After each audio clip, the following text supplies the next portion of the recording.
Welcome, my fabulous friends, to the January bonus of my brand new podcast, Real Estate Elevated. I am Cheryl Knowlton, CSP, and podcast host of Real Estate Elevated, here with my fabulous friend, Clay Johnson, regional manager of Guaranteed Rate Affinity. No one better to help me relaunch this show, Clay, than you. I can't believe we're back together again. It's amazing. It's so good to be back together. Even just getting on and prep, I was like, all right, this is awesome. This is fun. Yeah, super excited. Absolutely. I'm super excited. And today, friends, we are going to be kicking off this New Year's episode, this special bonus episode of the brand new show, by talking about habits. But first, let's take a little walk down memory lane, Clay. You and I have been dear friends for more than a decade, and you have sponsored decades of classes of mine, and we had a little show, CNC TV, together on YouTube. But yeah, we'll have to have our The good old friends, days. the good old days. And today we're kicking this whole thing off with an essential conversation. But tell everybody a little bit about you. Well, cred, I got into the business. This is crazy because I was doing sales, family film marketing, right? We were selling family films, and I thought I was set. I was like the sales manager for this company. I was a young guy up and coming, and talking to my brother, I started noticing he's accumulating some pretty nice things. I knew he'd become a loan officer, and I thought, oh, poor guy, he's just a loan officer. He's probably going into debt up to his eyeballs or something. And then we started talking, and I said, hey, tell me, no pie in the sky, no BS. How are you doing? And he's like, gosh, better than I've ever done by a long shot. And I was like, really? I'm like, so you're just doing loans or home mortgages or something? And he said, yeah. And I said, do you like it? He goes, you know what I love about it, Clay? And I said, what? He goes, I don't feel like I'm ever selling. And this was a hook for me. He's like, I feel like I'm either helping people fulfill a lifelong dream, a bit home ownership, Mm. or I'm saving them money by refinancing, consolidating debt, helping them remodel their home. He said, so to me, I never feel like I'm selling. I just feel like I'm a consultant. And I was like, that sounds pretty cool. And I was like, well, do you think I'd be good at that? He's like, I think you'd be great at it, but I know you have a really good job. So anyway, long story short, I went to quit my job. They didn't let me. They gave me another increase in compensation, promises of additional bonuses and different things. And then I actually just couldn't get it out of my head. Just couldn't get it out of my head. So I went back about a month and a half later, and I just said, hey guys, I'm for real this time. I need to make this change. And it was a scary time because we were expecting our firstborn son. I was going to be having to do Cobra. We didn't have benefits, but there was just something pulling me to it. And so I got into it, and it was when rates were at about 8%, on an A paper, perfect mortgage, 20% down. So anyway, I got into it and never looked back. And I really love the business. And part of that is for the very reasons that my brother talked about. He said, I never feel like I'm selling. And that's true. And I love that. And Cheryl, you've been doing the real estate side of it. And when you help somebody get into a home and do something they've been dreaming about, first time home buyers are a blast. But I don't care who you are, whenever you get into a new home, that's an exciting time. And to be a part of that and really handle those, I don't know, it's just really fun to do. So yeah, it's been hard. It's hard to believe it's, 20, almost 27 years, 27 years now that I've been doing this, but Wow. it's Yeah. been So a what year was wild and that? fun ride. Got a ride. What year was that? 98. That was in 1998. Yeah. 98, and I started in 1999. And so yeah, what a crazy deal. And then our paths crossed originally years and years ago, and then that continued when you were at Castle and Cook Mortgage, and then you were pivotal in helping me to put together my very first national sponsorship. And you had a quote for every occasion. You have the most amazing memory of anybody I know, and I know you're going to share some of those amazing quotes on habits with our friends today. Oh, Um, I lost you, Cheryl. uh-oh, I'm right here. I'm right here. Yay. Podcast Now for I got you. I got you back. Yeah, just a little bit of a glitch there, but no, we're good now. Yeah. hey, podcast turnkey friends will have to edit out that little bit. But yay. So Clay is as brilliant as he is humble. Devoted husband, proud father, avid mountain biker, and just all around incredible human being. I would feel remiss if I did not mention that Guaranteed Rate Affinity is the new sponsor for this new show, and I'm so grateful. Tell us a little bit about Guaranteed Rate Affinity, since they're going to get to know you better every single month. Well, it's interesting. I was at my former company a long time, Hmm. and wasn't looking to make a change. And then I started looking more into guaranteed rate affinity. And there was a couple of things that I really loved. One of our philosophies is the perfect combination of technology, which is becoming more and more relevant in today's business, but technology and human touch. Because I do believe this is such a significant and important thing that we're helping people with, that they still need that really important element of human touch, but also how do we utilize technological advances, I should say, to really make it the very best and simplest experience that we can. And we're using AI now at a level that I don't think anybody else is even coming close to right now. But it really helps streamline the process, simplifies it, makes it a lot less brain damage than it has been in the past. And really just that core value of we just work with the best of the best. We focus on making it the very best customer experience. And I've loved, like I said, it's been 5.5 years now, and it's been an amazing experience. Almost 6 in February, because yeah, It's exactly right. Yes. we won't make our friends today hear that story, but we'll save that. Uh, That'll be a good one to tell in the future. Yes. for how that happened, because in addition to the fact that national sponsorship that you helped put together in 2018, that was so pivotal for me in my national speaking journey. But you're a huge part of the reason that I'm here at Coldwell Banker in Park City, Utah today.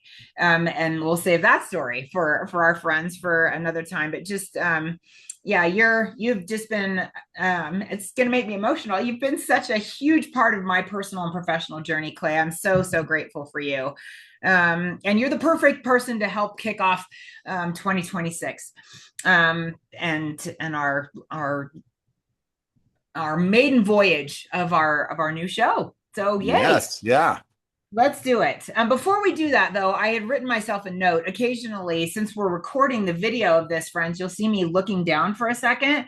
I am all here. It's because Clay just said something really amazing, and I wrote something down, which you'll probably do that too, unless you're driving or on a Peloton, in which case, safety first, kids.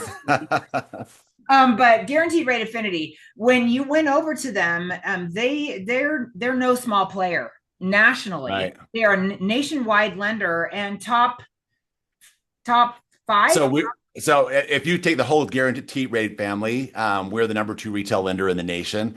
We're the affinity division, and so if you take just our division, we are number 13 in the nation. And so it's been a great company to work for because we do such a comprehensive service across the mortgage finance and real estate finance division that it really we can encompass so many unique and unusual situations that a lot of people just kind of preclude themselves from it, thinking I could never do that.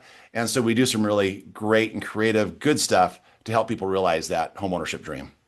Beautiful. Love it. And of course, we'd be remiss without talking about your amazing partner in crime in lending, John Harrison, who's also been with you for many years. So true. We've been together. If it's funny because we were all crammed when we first started in the business. We started within 2 months of each other, and we were in this office much smaller than this one, and there was like 6 of us, kind of like rotating at these, sharing these desks. It was the craziest thing. But then very shortly after working side by side, we partnered up. There was 4 of us initially, and then it went to 3, and then it went to the 2 of us, and we've been working together really side by side, like I say, for at least 27 of those 28 years, and worked together for that whole 28 years.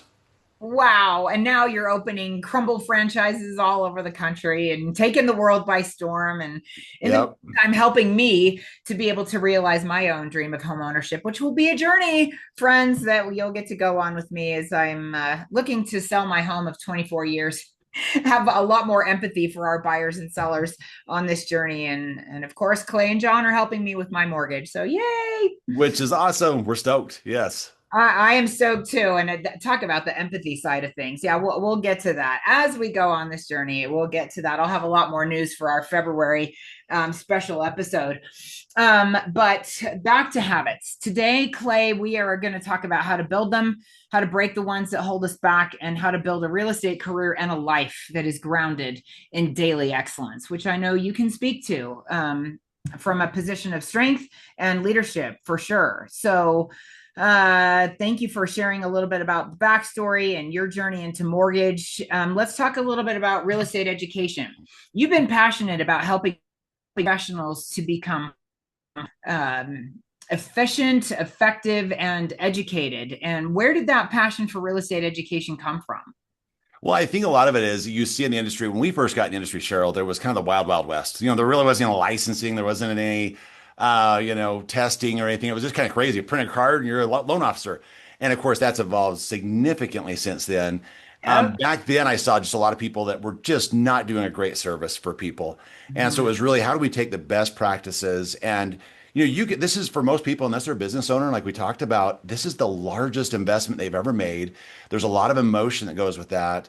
And so for me, it was really important to make that as stress-free and comfortable and holding people's hands along the way and also helping our fellow professionals because even if we're not the ones doing the transaction, let's give our industry a bright spot and make it a shining experience so that when they do it, they go, that wasn't near as bad as I thought, and it was awesome. And now we're homeowners.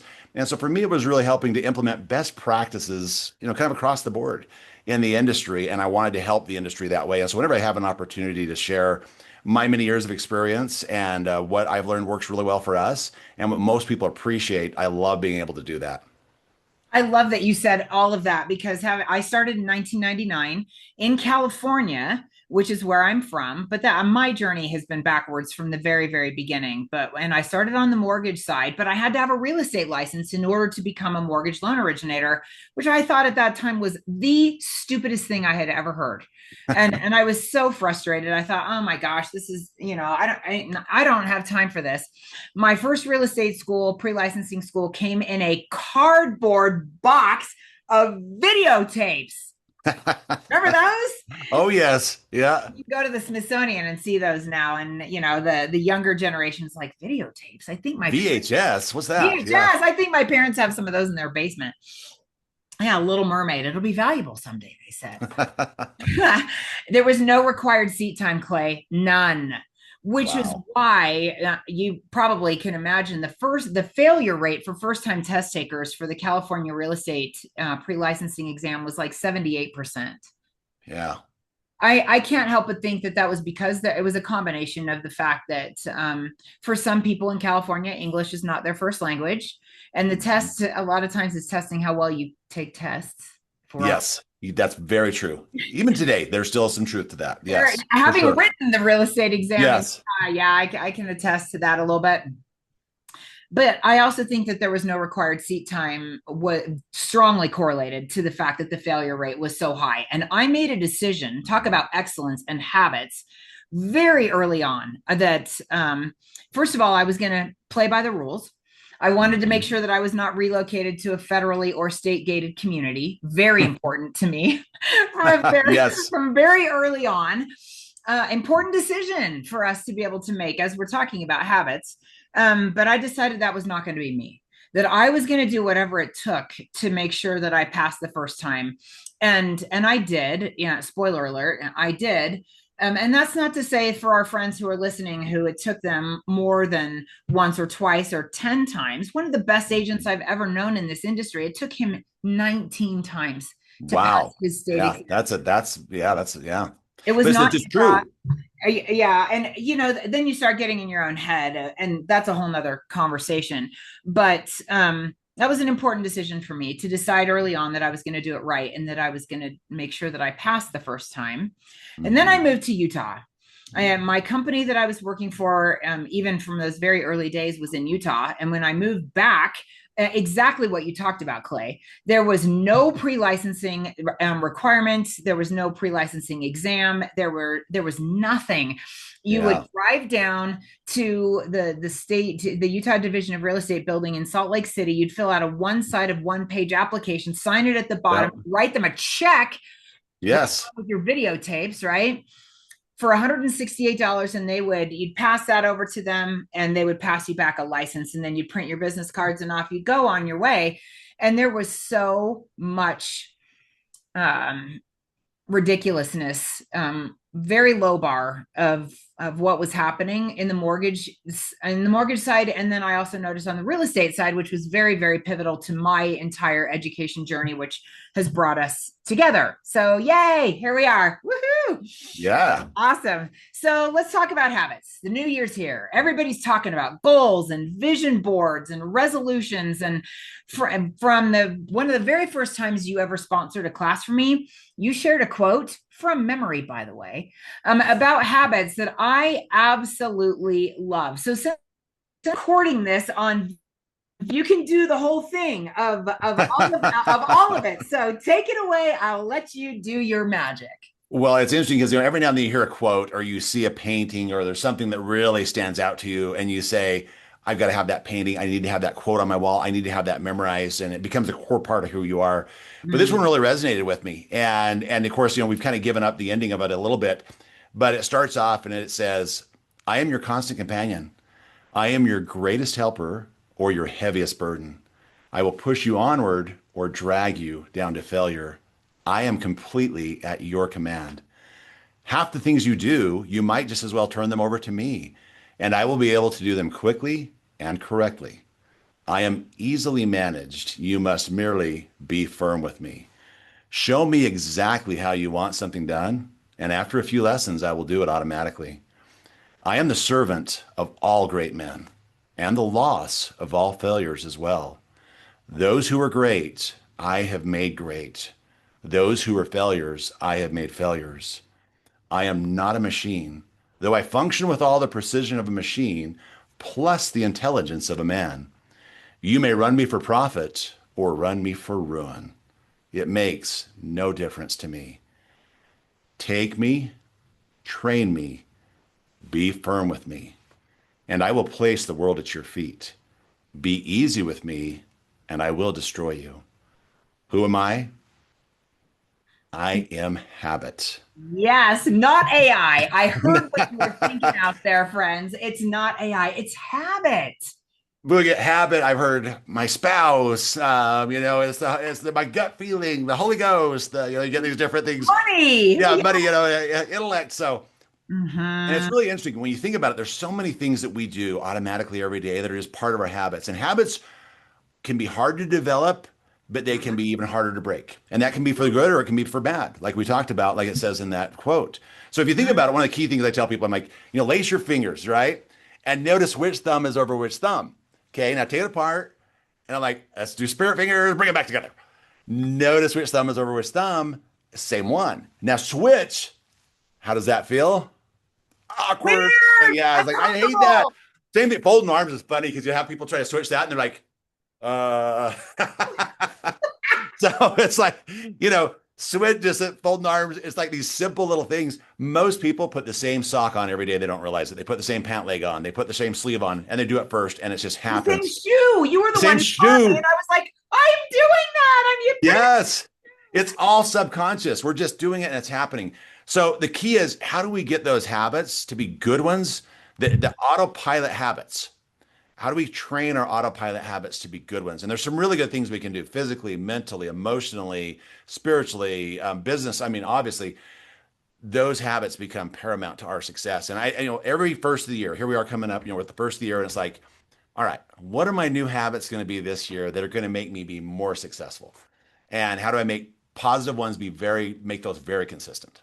So. Mm. I love that. And so let's talk a little bit about why habits. Why do habits matter more than willpower or vision boards? And not that those things are bad in any way, but for high performers, why do habits matter more than motivation or willpower? Because it becomes autopilot. It becomes just where your positive habits are automatic. They just happen. They're programmed. You develop it. One of my other favorite quotes is actually from Stephen R. Covey, and I love this because it is so true. And this is really important. But he said, "Successful people have the habits of doing things failures don't like to do." Ooh, say that again for everybody Successful driving on the telephone. people have the habit of doing things failures don't like to do. Now, here's the key part. They don't like doing them either necessarily, Mm. but their disliking is subordinated to the strength of their purpose. It's like what's your purpose? We talk a lot about what's your why, what's your purpose, right? So Mhm. nobody was like, oh, I can't wait to do some cold calls or door knocking or whatever it is, today. But it's like, all right, how do we do calls in general? Some people just have a phobia of picking this thing up and having a Mhm. conversation. But how do we do that? And then how do we program ourselves when we don't want to do something to just make sure it happens automatically? And doing those things, like I said, we've both seen people in this industry, Cheryl, that they're like, oh, that person guy's got to be successful, and you find out they're not quite as much. Or this person, like, how are they so successful? Because they may not have that super flashy, charismatic personality, but they're just consistently doing the things that need to be done to have a successful business. And if you can combine the two, look out. But we've both seen the extremes of that, and so creating the habits that help us have consistent success. I love that. So let's talk about one or two habits that you personally have developed that have really paved the way for your success. I think the biggest thing for me is like I have to start my day off with victories, right? So like my mornings are non-negotiable. Like I am going to do a couple of things every morning that are just going to automatically happen. And for me, that starts with I'm going to have a physical victory right off the bat every morning, and I'm going to exercise. And whether that is weight training, lately it's been a lot of pickleball too, right? So I kind of rotate days, pickleball, You, but you're and going to kick my butt. especially this time of the year, right? It will be a Pickleball. victory for you for sure. We'll start the day off with a win. Maybe one thing I might ever beat Cheryl Knowlton at pickleball, maybe. But Oh, pickleball's fun, right? That's one, and they've actually proven a lot of longevity associated with paddle and racket sports. But the other thing is also resistance training. I think resistance training and weight training are important. You're doing, and a lot of times, again, there's a lot of mornings I wake up, I don't feel like doing those things, but I know I'm going to feel better after. I'm going to release the endorphins. I'm going to feel a lot better after I do those things. And then, of course, the other part of that for me is reading, improving myself, studying and a little bit of time doing that, a little bit of time doing prayer or meditation, whatever it is that you like to do, and really kind of setting the tone emotionally and spiritually as well. And when I can start my day just checking those boxes, it's like, all right, I'm ready to tackle the day. And you've started right off the bat with a couple of victories. And those to me are non-negotiable. From a business perspective, the biggest thing that I've worked really, really hard to do is to make sure I'm consistent about certain days doing certain things at certain times. mm. And Like what? I can hear our audience saying, okay, give us an example. yeah, so like for example, one of the most important elements, you ask any realtor in this business, what's the most important thing you can get from your mortgage person? The number one answer that we hear back consistently is communication. Mm. And so it's going to be all right on every Tuesday and Friday we're going to give updates and we're going to let our people know what's happening in the industry. We're going to let them know what's happening with their loan status. We're going to let the real estate agents know how are things progressing, how are they moving, is there anything that we need from you? And so having specific days where you do certain activities because nobody wants to go through the weekend wondering what in the world's going on with their largest investment or sometimes their largest commission or payday. Right? Give that peace of mind every Friday. And so certain days where you do certain things and just making those non-negotiable makes it a lot easier if you just do those things consistently. And I hear people saying, well, that's great for you, Clay. That's awesome. How do you, if you don't have a habit of starting your day with a victory, and let's start with the physicality or the spiritual side or Mhm. the emotional or mental side of things, how do you start a new habit? How do you create the carrot for yourself to create that new habit to get you up off the couch or out from under the covers when you'd rather be in bed? Right. Well, I think so. You look at their strengths and weaknesses, right? And so it's okay. What is going to help me develop a strength? And a lot of times people think that to be really fit, you've got to be really extreme. And the reality is to be really successful in anything, you just have to be consistent. Consistent is the most important Bam. thing, right? Mm, So the biggest thing is just start with something. A lot of them, the biggest mistake people make is they say, "Man, I've got to start working out 60 minutes a day, 5 days a week." Well, that's just overwhelming if you're coming from a place of, "I'm not doing anything." So let's just start by saying, "Hey, each morning I'm going to do 20 push-ups and maybe do or 15 or 20 lunge squats, just something." And then just add a little bit to it every day until you feel like and just do something every day. I think the other part too is instead of scrolling or sitting on the couch, like say, hey, what can I do right now? Can I go for a walk? Just something simple to change that habit just a little bit. And don't start by making it too big. That's the biggest mistake people make with goals and trying to change habits is they try to make the change too significant. And so it's progress, not perfection. So start with something a little bit small in those areas, build upon that, do that consistently for a week, add a little bit the next week. And it's one of my favorite mentors used to say, hey, Clay, inch by inch, it's a cinch, yard by yard, it's hard. Just Mm. take a little bite of something and add to that each day or each week. And don't try to focus on too much at once or too big of a change at once, or it can be really challenging. Absolutely. For me, I have to couple things that I want to do with things I don't want to do. If Mm-hmm. I want to scroll on Facebook or Instagram, I can only do that on my stationary bike. Love that. Yeah. Mm-hmm. Because that way at least my feet are moving and I'm not breaking any land speed records, but at least Right. I'm getting some movement and I'm coupling something I want to do with something I don't want to do, and then it's distracting, and before I know it 19 minutes have gone by and I only have 11 more to go until I get my Mm-hmm. 30. My Apple Watch helps me, it reminds me, it blows me up with my goals for movement and calorie burning and It's all the awesome. things. That's another external idea. On my And treadmill I couple that with watching trash television that I otherwise don't allow myself to watch. I mean, and that's a discipline, right? Discipline and right. consistency are so important that they go together. Yeah, I think it's good to have rewards for ourselves too. Like if I do this, I can do this. Or if I, Yeah. and the other thing too that I think is really helpful is having somebody that you're accountable to. And sometimes technology Ooh. can be that, but having somebody that you're accountable to in the beginning, especially until you develop the habit. Mm-hmm. Like with pickleball, there's a lot of mornings I was like, oh, do I really want to play pickleball day? Well, I know those three or six guys are going to be waiting for me. I better go show up, and it's what's interesting is just this morning we're playing pickleball, and I brought my future son-in-law with me, and we're playing with a guy. One of the guys we play with is actually in his mid 60s, and so when my son-in-law found that out, he was shocked, and he's like, really? And it was totally genuine, and he's like, you must do weight training. Nobody looks that good in their mid 60s unless they do weight training. He said, yeah, I have my whole life. I don't do anything crazy. I just do it consistently. And that was a Mm-hmm. perfect example that just happened today of, he's established a consistent habit and he looks great where he's at in his life. I love that. And I apologize for my attire, friends. Adding the video component of this podcast is a new exciting thing for me. And I got dressed this morning for Pilates because I wanted to hit the ground running immediately after Christmas. And off we go with a new habit that I've cultivated of going to Pilates every day. So, Love it. all right, let's talk about the flip side, Clay. What if you have a bad habit that you're trying to break? How do we do that? That is really, really tough, right? I mean, and I don't care what it is. We all have them. And the thing we have to realize about a habit is it's never dropped, it's replaced. Mm, And so when we can't just say, I'm going to stop doing that because that doesn't work. mm. You have to say, instead of this, I'm going to do this. And I'm going to replace it with this. And what's a bad habit that we're going to, and what's a good habit we've been wanting to pick up and a bad habit we've been wanting to drop.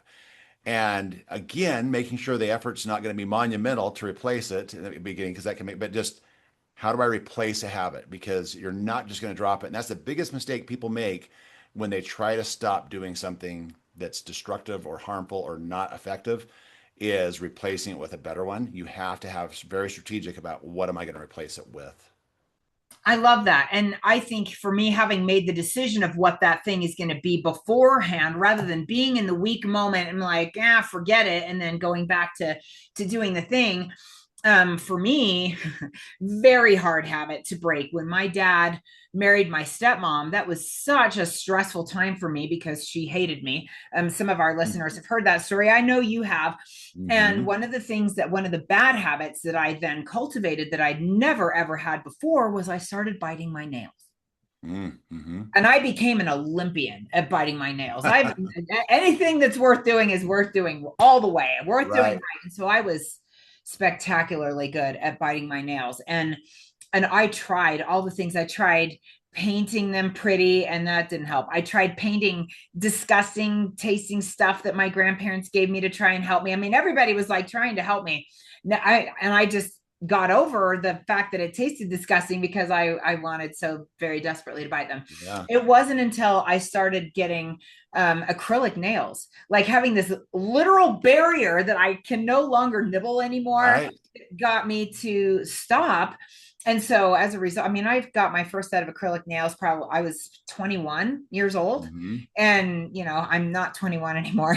It's been a couple of decades since then, but it took that to get me to stop because I tried and I wanted to stop and it was just so hard and I didn't have anything to do with my hands consistently. My grandmother handed me knitting needles and crochet needles. They're not with me at school when I'm like stressed about a math test or something. Yes.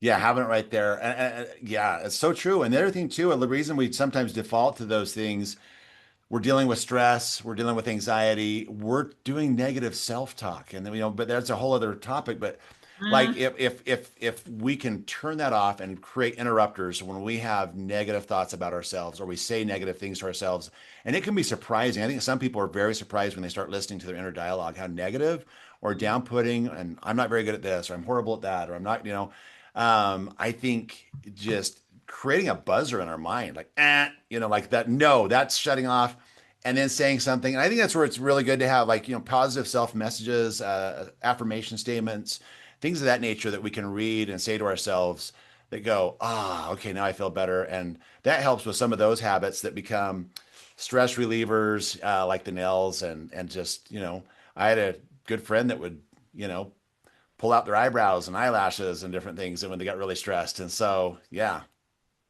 ow. Yeah, and that's as yeah, visible to others as my horrible nail biting thing was. You're so right. Going back to your brilliant ability to memorize things, and self-talk, I don't necessarily consider myself to be great at memorization. And maybe that's a limiting belief, possibly. I'm willing to entertain that.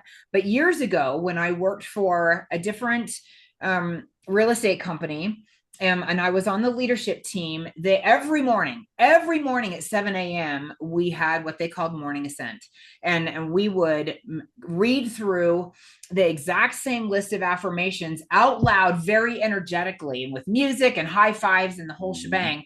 And it's so funny, Clay, because last week I had to go to the dentist for the first time in a very long time and have some work done. And I was so freaked out. And I'm sitting there repeating those affirmations from more than a decade ago, you know, of all of those positive things. And when I'm super scared, that's what comes into my head. And that's awesome. that's a good habit. That's That's a something to great celebrate. habit. Absolutely. Yeah. Yes. I control And my thinking. I believe in me. I feel outstanding. and it's interesting because we've talked about that too, but you're a great, and I mean, obviously everybody knows you're an amazing public speaker. So, and one of the things, and I'm not nearly as accomplished as you, but one of the things that I learned early on, and whether it's no matter what we're doing, we can't sound different than we look, than what our posture is saying, what our facial expressions are saying, what we're, yes. So it's like, if we start to feel insecure, yeah, changing our physiology, what we're doing physically can really change our energy flow and our output. And yeah, Absolutely. I yep. love that. So, speaking of, you are also an outstanding public speaker, by the way. And you're a tremendous leader. You're someone who leads with courage and with integrity. What is one habit of leadership that you think people could incorporate that would really help them in their real estate journey?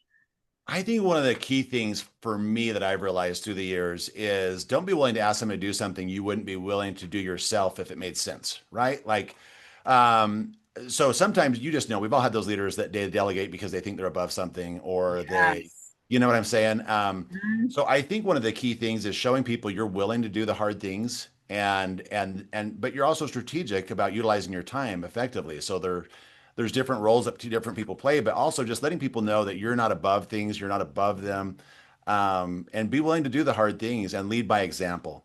One of my favorite quotes is,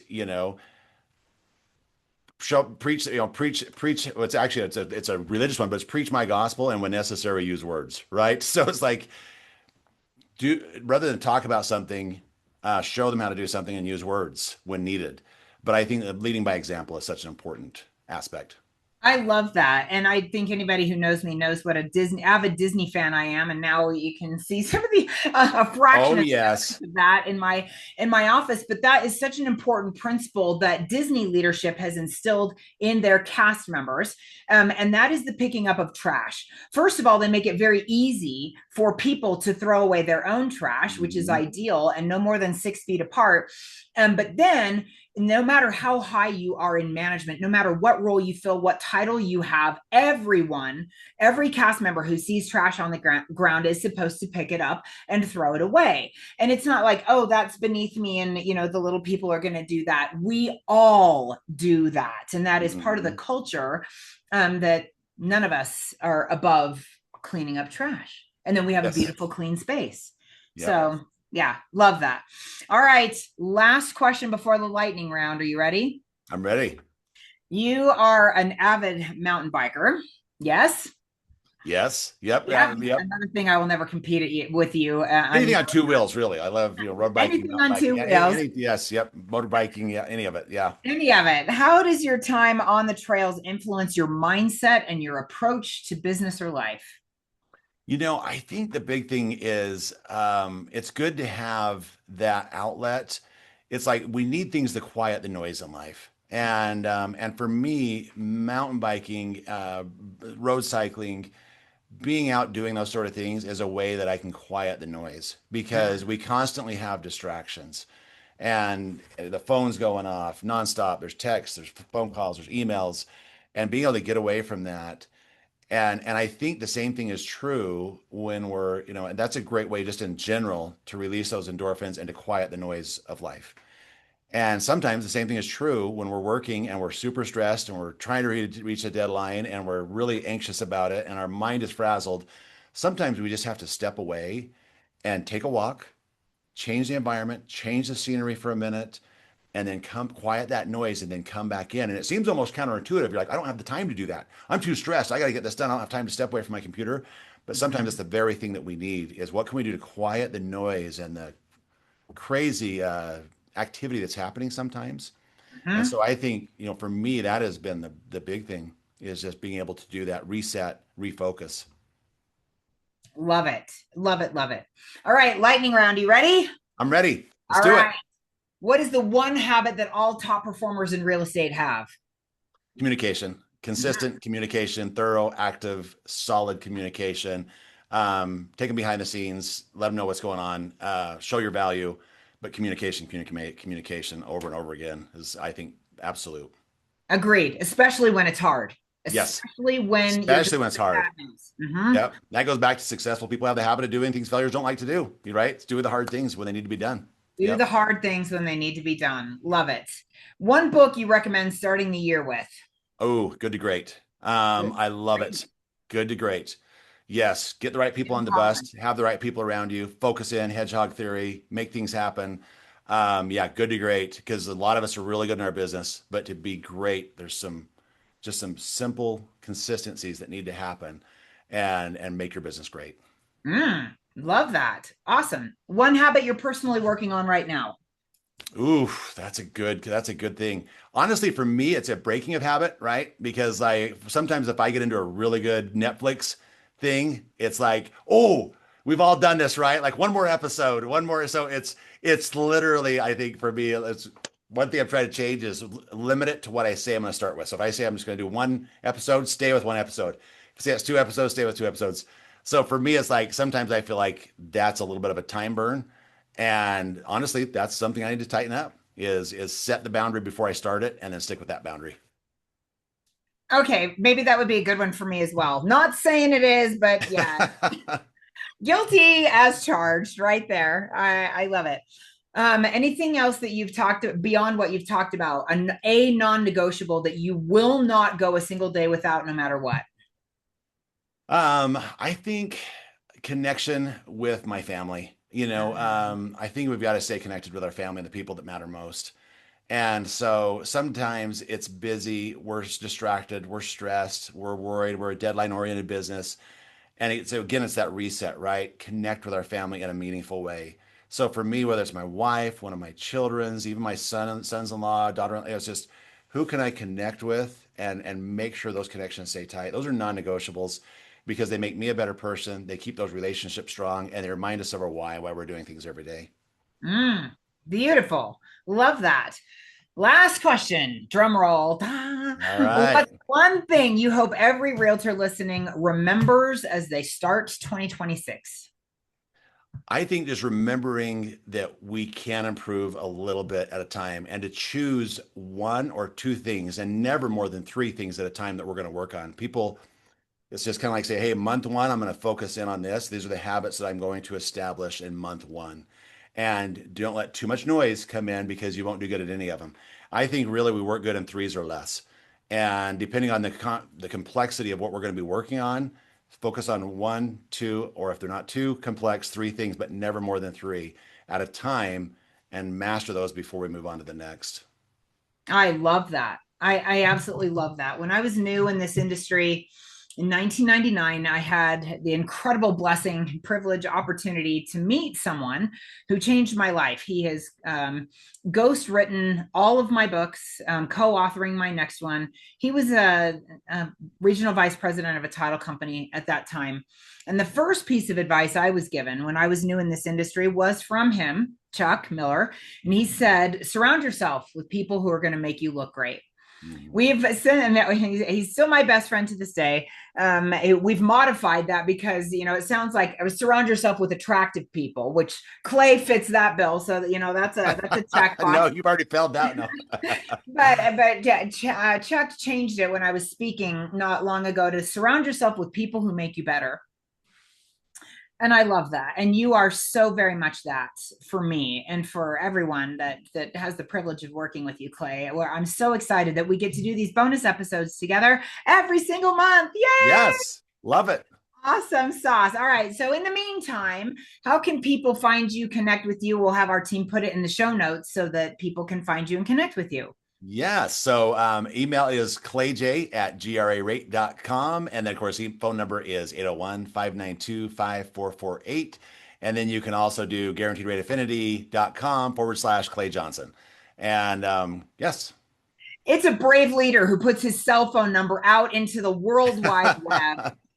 It's like, hey, you've got to be reachable, right? And so, yeah, I think that's what it is. Absolutely. And Yes. text is my thing. Like if because we've been doing things like this or meetings, but even still, I'm really, really fast on text and getting back with people, and then always make sure we get back with everybody the same day. So, And you're great at that. You're absolutely great at and that. John's really good at that, as you know. So, yes, yep. John will answer the phone on the beach in Hawaii. He'd So answer the call while he's doing this podcast. he totally would. Like, hang on just a second. Can you press pause? Exactly. Yes. I know you have an amazing production team. They'll pick up where we left off. Oh gosh. All right, Yes. Clay. Any final words of advice for all of our listeners, no matter where they're coming to us from? No matter where you're at, focus on imagine who you can be. Picture that person in your mind, and we all have that. And if we've lost that, I think just imagine what we look like when we feel like we're at our best. Start working towards that, but keep that positive mental image in our mind to develop those great habits that are going to help us be successful. You're a phenomenal example of this, Cheryl. I've always admired you for that, and I've watched you grow tremendously since that very first presentation I saw you do at the Women's Council of Real Estate Agents, and then how you've developed and really kind of became a master speaker. And I think it's, you didn't get there overnight. I look at how you've developed over the last 12 years to 10, 12 years we've known each other and how it's been incremental but consistently moving forward. And I'm sure in your mind there's some times where you've dropped a little, but it's always keeping that trajectory upward. And we will have those dips, but just don't give up when we hit the dips. Just keep focusing on that ultimate person you're working towards. And I love that Matthew McConaughey thing is, you know who my hero is? It's me in 10 years. It's always me in 10 years. It's like, hey, I'm going to be that person and just keep focusing on our best selves and what we're going to look like in 10 years down the road. So, yeah. Wow. I love that. And I've read Matthew McConaughey's book and I don't remember that he said that. Thank you for that incredible reminder. My hero is the person I will be in 10 years. Yeah. That's a great reminder for all of us. Holy cow. Clay, thank you so much for sharing your wit, your wisdom, and your leadership. on habits with us today. Can't wait to talk to you again next month. Friends, thank you so much for being here. You know someone who needs to hear this episode. Please freely share and subscribe so that you can hear every single episode as they drop every single Friday, and bonus episodes showing up, surprise, whenever they do, once a month with my amazing guest, Clay Johnson, from area regional manager with Guaranteed Rate Affinity here in Utah. Friends, remember that Real Estate Elevated starts with you, and that rising tides really do lift all boats. It starts with each and every one of us. And until we get to be together again, remember to continue being the magic you wish to see in the world.